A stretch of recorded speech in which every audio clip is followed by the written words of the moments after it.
देशभरात 28 फेब्रुवारी हा दिवस राष्ट्रीय विज्ञान दिवस म्हणून साजरा करण्यात येतो. 28 फेब्रुवारी 1928 रोजी भारतीय भौतिकशास्त्रज्ञ सर चंद्रशेखर वेंकटरामन यांनी रामन परिणामाचा शोध लावला. यासाठी त्यांना 1930 मध्ये नोबेल पुरस्काराने गौरवण्यात आलं. तेव्हापासून 28 फेब्रुवारी हा दिवस भारतामध्ये राष्ट्रीय विज्ञान दिवस म्हणून साजरा केला जातो.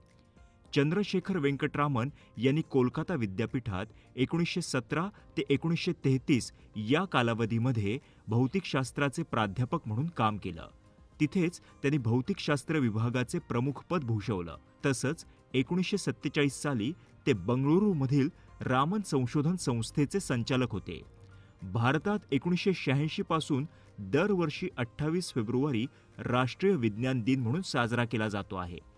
भौतिकशास्त्रातील आपल्या संशोधनामध्ये त्यांनी रामन इफेक्टचा शोध लावला. याच संशोधनातून पुढे रामन स्कॅटरिंगचा शोध लागला. जेव्हा एखादा प्रकाशाचा किरण धूळकण विरहित पारदर्शक रासायनिक संयोगातून जातो, त्यावेळी त्यातील प्रकाशाचा काही अंश येणाऱ्या किरणाच्या विरुद्ध दिशेला तयार होतो. हा पसरलेला प्रकाशाचे किरण एकाच तरंगाचे असतात. मात्र काही प्रकाश किरण हे सोडण्यात आलेल्या प्रकाशाच्या किरणांहून वेगळ्या तरंगांचे असतात. यालाच रामन इफेक्ट असं म्हणतात. या शोधासाठी त्यांना नोबेल व्यतिरिक्त 1954 मध्ये सर्वोच्च भारतीय पुरस्कार भारतरत्नने गौरवण्यात आलं. विज्ञानात रुची वाढवण्यासाठी आणि समाजात विज्ञानाविषयी जागरूकता निर्माण व्हावी यासाठी राष्ट्रीय विज्ञान दिन साजरा केला जातो. राष्ट्रीय विज्ञान आणि तंत्रज्ञान परिषद आणि विज्ञान आणि तंत्रज्ञान मंत्रालयाकडून या दिवशी देशभरात अनेक कार्यक्रमांचं आयोजन केलं जातं.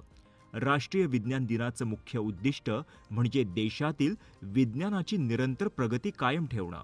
राष्ट्रीय विज्ञान दिनानिमित्त बहुतेक शाळा, महाविद्यालय आणि प्रशिक्षण संस्थांमध्ये विज्ञान संबंधित अनेक कार्यक्रम आयोजित केले जातात. याशिवाय विज्ञान संस्था, विज्ञान प्रयोगशाळा, विज्ञान अकादमींमध्ये अनेक वैज्ञानिक कार्यक्रम आयोजित केले जातात.